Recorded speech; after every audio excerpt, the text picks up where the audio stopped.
부산 도시철도 2호선 한 지하도 상가가 준공 이후 8년 만에 반려동물 복합문화 거리로 조성됐습니다.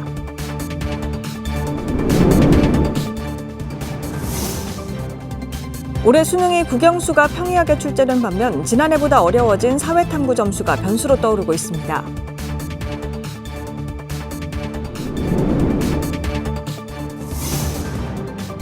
부산 곳곳에서 국화를 주제로 다채로운 꽃전시가 마련돼 깊어가는 가을 정취를 전하고 있습니다.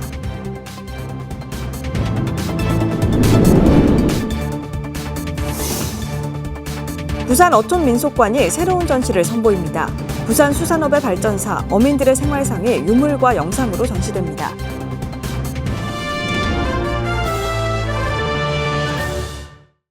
여러분 안녕하십니까? BTV 뉴스입니다. 부산 도시철도 2호선 한 지하도 상가가 준공 이후 8년 만에 정식 개장을 준비하고 있다는 보도했었는데요. 반려동물 복합문화 거리로 탄생했습니다. 김윤정 기자가 현장을 다녀왔습니다. 부산 도시철도 수영역과 광안역 간 지하도 상가입니다. 8년째 막아두었던 1.4km의 지하 통로가 시원하게 개통됐습니다. 6개 구역으로 나눠진 지하도 상가 중 2개 구역이 반려동물 복합 문화거리로 조성됐습니다. 반려동물 관련 100여 개 펫 브랜드와 서비스 업체가 운영 준비를 마친 상태입니다. 막혀있던 공간을 이렇게 또 애견을 위해서 또 저는 애견을 키우는 사람의 입장으로서 이런 것들이 좀 많이 생기고 반려동물이 또 함께 할 수 있는 길이 생겨서 좋은 것 같습니다. 동물병원과 유기동물 입양센터, 반려동물 미용실 등은 22일 개장일에 맞춰 막판 마무리 공사를 진행하고 있습니다. 쇼핑과 진료, 유기동물 입양까지 도심 지하도 상가에 자리한 국내 최대 반려동물 특화거리가 될 전망입니다. 도심 쪽으로 들어가야겠다는 생각을 가장 먼저 했고, 반려동물 복합 거리라고 조성을 하는 이유가 동물병원도 집어넣고 이제 미용실도 집어넣고 반려동물 유기동물 입양센터도 집어넣고 이런 식으로 반려동물 관련해서 이제 뭔가 이제 라이프 사이클을 통해서 받을 수 있는 서비스를 거기 좀 더 다 집어넣고 싶었어요. 네, 그렇게 하시면은 유동 인구를 이제 그냥 지나가는 사람이 아니고 여기가 필요해서 찾아오시는 분들을 주로 만들기 위해서 그런 식으로 이제 조성을 할 예정입니다. 임대시장 침체 속에 지하도 상가에 조성된 반려동물 복합 문화거리가 단순 상업 공간을 넘어 반려동물 보호자들과 관광객들에게 새로운 소통 공간으로 자리 잡을지 관심을 끌고 있습니다. BTV 뉴스 김윤정입니다. 올해 수능의 국영수가 평이했다는 입시기관의 평가가 나오는 가운데 지난해보다 어려워진 탐구 영역이 변수로 떠오르고 있습니다. 전문가들은 N수생 유입이 정시에서 중상위권 학생들에게 미치는 영향은 미미할 것으로 보인다며 재학생들은 대학별 수시 전형에 집중할 것을 조언했습니다. 박재한 기자입니다. N수생들이 대거 늘어난 데다 이른바 킬러 문항이 배제된 올해 수능. 수험생들은 불수능으로 평가된 지난해보다는 대체로 쉬웠고 9월 모의평가와 비슷한 수준이었다는 반응이 많았습니다. 9월 모의고사는 말 그대로 모의고사니까 수능보다는 9월 모의고사가 아무래도 쉽죠. 수능이 훨씬 더 어려운데 이제 생각했던 수능보다는 이제 쉽네? 라는 생각이 좀 들었던 것 같았어요. 저는 6월보다는 좀 쉬웠던 것 같고 9월보다는 조금 어려웠던 것 같아요. 킬러라고 생각하는 문제는 없었는데 그냥 전체적으로 좀 어려웠던 것 같아요. 난이도 자체가. 최상위권 변별력이 약화되면서 경쟁은 더 치열해질 전망입니다. 특히 사회탐구의 경우 지난해 만점을 받아야 1등급인 과목이 4과목이었는데 올해는 상황이 역전될 전망입니다. 전반적으로 국어, 영어, 수학이 최상위권 학생들한테는 무난하게 풀리는 쉬운 문항이 많았고 근데 중상위권 학생들한테는 중킬러 문항이 많았기 때문에 어려운 수능으로 예상됩니다. 근데 올 수능에서 가장 특징적인 것은 국영수가 평이하게 출제된 반면 사회탐구가 너무 어렵게 출제되어 올 입시에서는 사회탐구 성적이 높은 학생이 유리할 것으로 예상됩니다.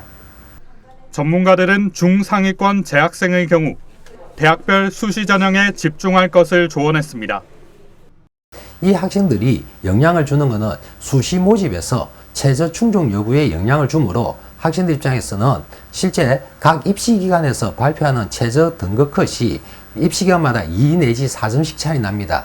그러다 보니까 이 4점 혹시 낮더라도 그냥 수시 모집에 대학별 고사에 지원하여 대학별 고사를 잘 치려 수시 모집에서 좋은 결과를 낳는 것이 가장 좋은 결과라고 봅니다. 25학년도 수능시험 성적표는 이의 신청 과정 등을 거쳐 오는 12월 6일 수험생들에게 전달될 예정입니다. BTV 뉴스 박찬입니다. 국화는 한국의 전통적인 꽃으로 그 아름다움과 향기로 많은 사람들에게 사랑받고 있는데요. 부산 곳곳에서 국화를 주제로 다채로운 꽃 전시가 마련돼 깊어가는 가을 정취를 느낄 수 있습니다. 박철우 기자입니다.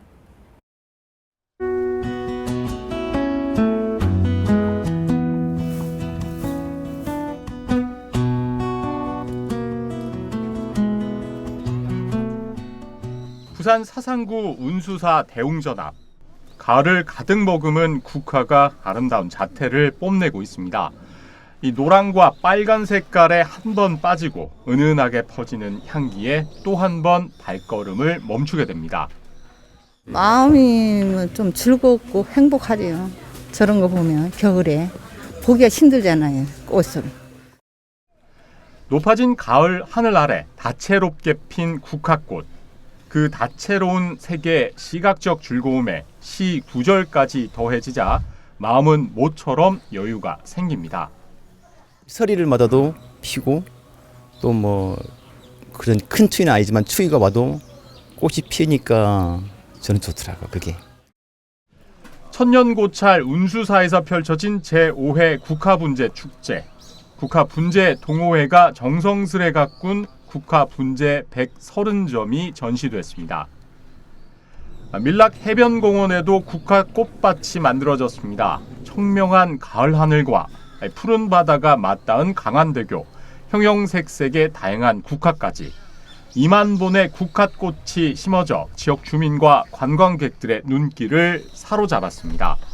10월과 11월 부산 곳곳에서 펼쳐지는 국화꽃 축제. 국화의 아름다움과 향기를 통해 가을의 끝자락을 아쉬워하기 충분합니다. BTV 뉴스 박철우입니다. 부산 어촌민속관이 새로운 전시물들을 선보이고 있습니다. 바다가 삶의 터전인 부산 사람들의 생활상을 다양한 유물과 영상 등으로 엿볼 수 있습니다. 장동원 기자입니다. 바다와는 때려야 뗄 수 없는 부산. 바다에서 살아온 부산 사람들의 흔적을 어촌민속관이 보여줍니다. 고무잠수복이 개발되기 전 바느질에 입었던 해녀복, 고무줄로 엮어 만든 수경, 나무를 깎아 만든 갯벌 도구와 전통 방식의 김양식 흔적, 풍어를 기원하며 올리는 기장 별신굿도 옮겨왔습니다. 단순히 이런 기복적인 이런 그만 하는 뿐만 아니라 옛날에는 또 축제장이 됐다고 해요. 마을 사람들이 같이 모여서 이제 음식도 나눠 먹고 그 무당과 어울려서 같이 굿도 하고 이런 즐기는 장소였다 해가지고 아직까지 이제 부산 지역에서 이런 것이 남아 있어서 지금의 우리 경제 밑바탕이 된 부산 수산업의 발전사를 비롯해 먼 바다로 떠났던 마도로스의 모습은 노래와 영상으로 다시 보여줍니다. 어촌민속관은 2007년 개관 이후 17년 만에 상설전시 일부를 새롭게 꾸몄습니다. 바다를 끼고 있고 그만큼 또 어촌 어업 문화가 발달한 지역입니다. 그래서 이제 어업에 수반한 여러 가지 이런 뭐 문화라든지 산업 그에 관한 여러 가지 테마들로 어촌민속관은 앞으로 상설전시를 단계별로 개편해 나간다는 계획입니다. 한편 내년 4월까지는 부산의 염전 역사를 보여주는 테마 기획전이 함께 이어집니다. BTV 뉴스 장동원입니다.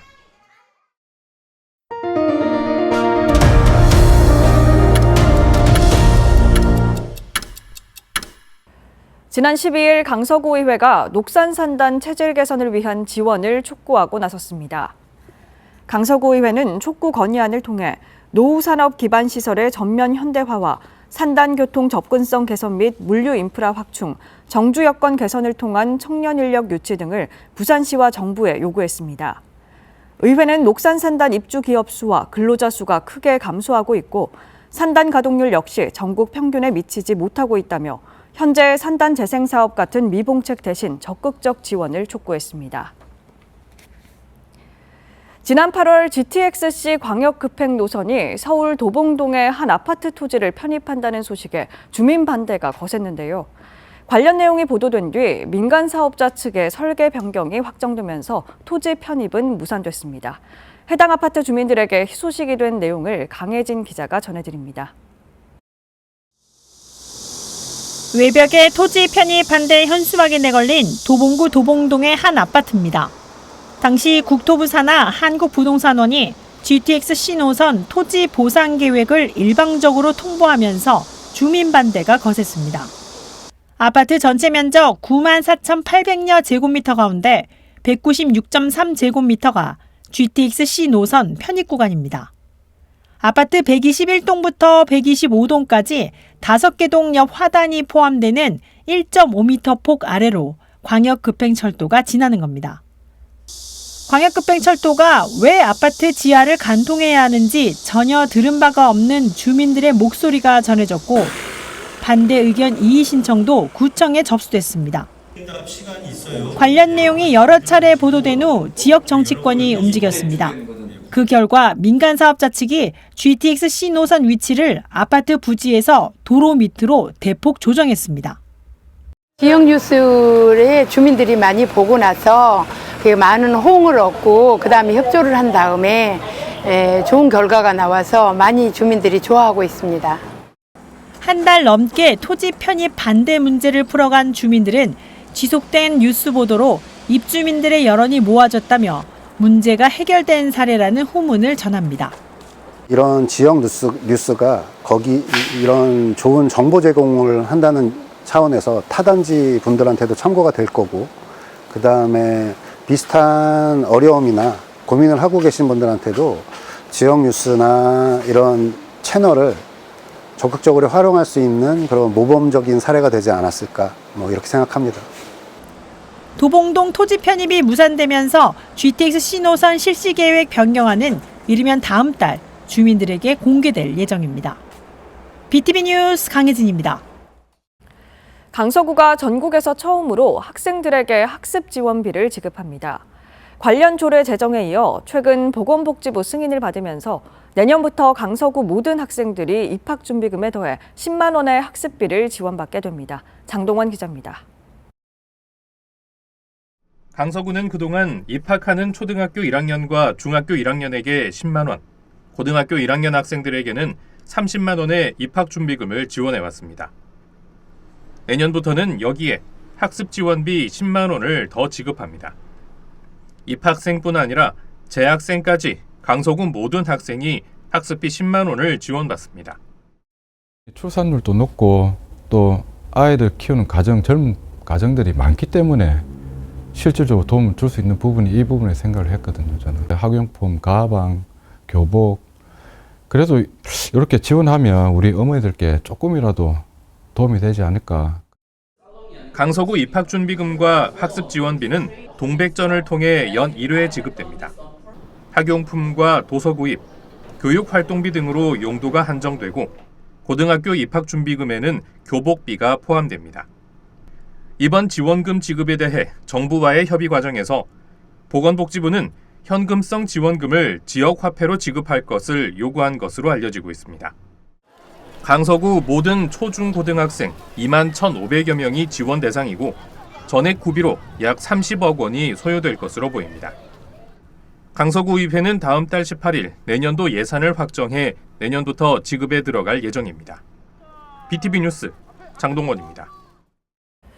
시민 행복을 위한 기본적인 요소 중 하나가 바로 보금자리인 집입니다. 그래서 평생 주거 걱정 없이 살 수 있다면 시민 행복도 높아질 텐데요. 부산시가 시민들이 주거 걱정 없이 살 수 있도록 종합적인 주거 정책을 내놨습니다. 김윤정 기자의 보도입니다. 부산시청 앞 행복주택 1단지. 입주자 모집 마감 결과 평균 경쟁률 9.1대 1을 기록했습니다. 주변 시세보다 60에서 80% 저렴한 임대료와 부산도시공사가 운영하는 덕분에 전세 사기 우려가 없다 보니 청년들의 관심이 특히 높았습니다.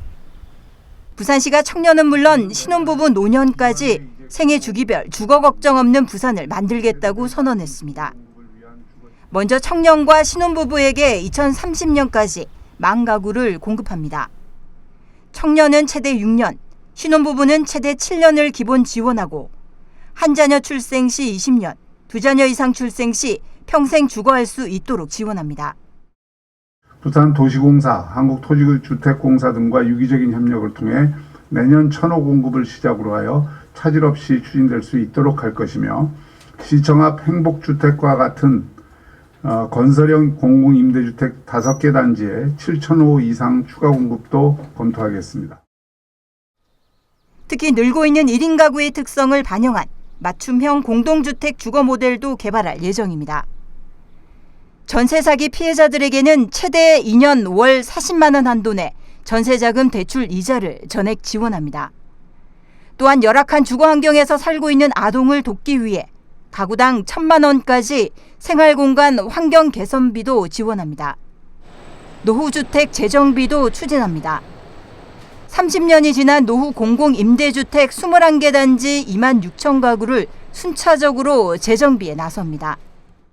대상지는 20년 이상 경과한 100만 해배 이상 택지로 우리 시의 경우 해운대 신시가지, 화명 금곡 신시가지, 다대, 만덕, 모라 등이 대상 지역입니다. 또 초고령 사회 대비의 중상층 이상 베이비붐 세대 퇴직자를 위한 부산형 액티브 시니어타운 100만 평을 조성합니다. 다양한 라이프 스타일에 따라 도시명은 해운대구 마린시티에, 근교형은 강서구, 금정구, 해운대구, 기장군 등지에 시니어타운 특화단지를 조성할 계획입니다. 전국 광역시 가운데 처음으로 소멸 위험 지역으로 꼽힌 부산. 이번 주거 정책이 청년 유출 과속화 등을 막을 수 있길 기대합니다. BTV 뉴스 김윤정입니다. 얼마 전 전국의 동물보호단체가 부산에서 불법 강아지 번식장을 적발해 개들을 구조했다는 소식 전해드렸는데요. 당시 구조된 개들이 지자체의 보호센터가 아닌 사설보호소로 옮겨져 전국으로 뿔뿔이 흩어졌다고 합니다. 이유가 뭘까요? 보도에 김석진 기자입니다. 동물보호단체에 적발된 강서구의 한 불법 개 번식장입니다. 이날 구조된 개만 약 600마리. 그런데 이들이 현재 있는 곳은 지자체 동물보호센터가 아닌 사설보호소인 것으로 확인됐습니다. 당시 구조에 나선 동물보호단체들이 개들을 나눠서 보호하고 있는 겁니다. 부산에 있는 2개의 단체에서 약 한 60두 정도가 지금 구조되어서 보호하고 있는 상황이고요. 지금 저희 라이프가 보호하고 있는 친구들은 병원에서 지금 입원과 퇴원을 반복하고 계속 치료를 하고 있는 상황입니다. 그런데 부산시나 강서구에서는 긴급 구조 동물에 대한 예산 이런 게 없다고 예산에 대한 지원에 난색을 표명하고 있는 현실이고요. 부산에서 발생한 유기동물 수는 한 해 7천여 마리. 이들은 지자체가 위탁한 동물보호센터 6곳으로 보내져 관리됩니다. 하지만 일정 기간이 지나도록 입양이나 반환되지 않으면 안락사를 피할 수 없습니다. 동물보호단체가 구조한 개들을 지자체의 동물보호센터로 보내지 않는 이유입니다. 문제는 또 있습니다. 일부 동물보호센터는 유기동물에게 예방접종조차 안 하는 것으로 드러났습니다. 그러다 보니 안락사보다 사고나 질병 등으로 인한 자연사가 늘고 있습니다. 한 동물보호단체에 따르면 지난해 동물보호센터가 25곳으로 가장 많은 경기도의 경우 자연사 비율은 약 23%인데 반해 부산은 61%인 것으로 나타났습니다. 실제 부산의 한 동물보호센터는 유실유기견의 사인을 조작해 개 식용 관련 업체에 넘긴 혐의로 경찰 수사를 받고 있는 것으로 알려졌습니다. 부산의 유실유기동물은 지자체가 직접 설치해서 그리고 운영할 수 있도록 되어 있는데 전혀 부산은 그렇게 하지 않고 있다는 점에 대해서 상당히 아쉬운 감을 느끼고 있습니다. 그리고 기존 6곳도 관리 감독이 잘 되지 않아서 우리 유실유기동물의 예방접종이라든지 구준약 투여도 전혀 지금 이루어지지 않고 있기 때문에 부산시나 지자체가 적극적인 행정을 펼쳐주시기를 부탁드리겠습니다. 한편 시는 불법 개 번식장과 위탁 동물보호센터를 일제 점검하고 동물보호센터의 직영 운영 방안을 구군과 협의하겠다고 밝혔습니다. BTV 뉴스 김석진입니다. 유니크 베뉴라는 단어 생소하실 수도 있을 텐데요. 호텔이나 컨벤션 센터 같은 전문 시설은 아니지만 지역적 특색을 살려 기업 회의나 컨벤션, 전시 행사를 개최할 수 있는 장소를 말합니다. 부산의 유니크 베뉴 15곳이 새로 선정됐다고 합니다. 박철우 기자입니다. 회의가 한창입니다. 사무실이 아닌 일반 갤러리 공간. 기존의 형식적인 회의장에서 벗어나 독특한 개성과 스토리를 가지고 있습니다. 우리가 원하는 시간에 우리가 원하는 어떤 형태의 이제 모임을 가질 수 있도록 전시회라든지 회의를 할 수 있게끔 해주시는 게 제일 메리트인 것 같고. 호텔이나 컨벤션 센터 같은 전문 시설은 아니지만 기업 회의나 컨벤션, 전시 행사가 가능한 이색 회의 시설인 유니크 베뉴. 단순히 공간을 빌리는 것이 아니라 지역 특색을 반영한 공간에서 이 행사를 만들어갈 수 있어 최근 관심이 높아지고 있습니다. 다양한 마이스 행사를 위해 최적화된 장소입니다. 기업 행사나 세미나, 워크숍 등 각종 행사에 적합합니다. 옛 부산 시장관사 도모헌 40년 만에 시민을 위한 공간으로 문을 활짝 열었습니다. 유네스코 기준에 따라 기존 구조물에 담긴 역사성과 상징성, 건축 기법의 가치를 최대한 보존해 창의적 시민복합 문화공간으로 복원했습니다. 시민들을 위한 좋은 공간이 하나 탄생했다고 생각을 하고 특히 시장이 독점하던 공간을 우리 모든 시민들이 누릴 수 있는 공간으로 바뀌었다는데 큰 의미가 있는 것 같습니다. 또 그 공간 자체가 그냥 그렇고 그런 공간이 아니라 최고의 공간으로 변모됐다는 데 의미를 두고 싶습니다. 이처럼 부산만의 매력과 지역적 특색을 갖춘 이색 공간 유니크 베뉴 15곳이 새롭게 선정됐습니다. 각기 다른 공간과 분위기로 방문객들에게 볼거리를 전하고 있는 유니크 베뉴. 기업과 단체의 요구가 변화함에 따라 색다른 장소에서 다양한 경험을 제공하려는 시도는 더욱 확대될 것으로 보입니다. BTV 뉴스 박철우입니다.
유난히 따뜻했던 가을을 뒤로하고 본격적으로 겨울이 찾아오려는 것 같습니다. 건강관리 잘하시고 포근한 연말 보내시길 바랍니다. 이상으로 BTV 뉴스 마칩니다. 시청자에게 힘이 되는 뉴스로 다시 찾아뵙겠습니다. 고맙습니다. 채널 BTV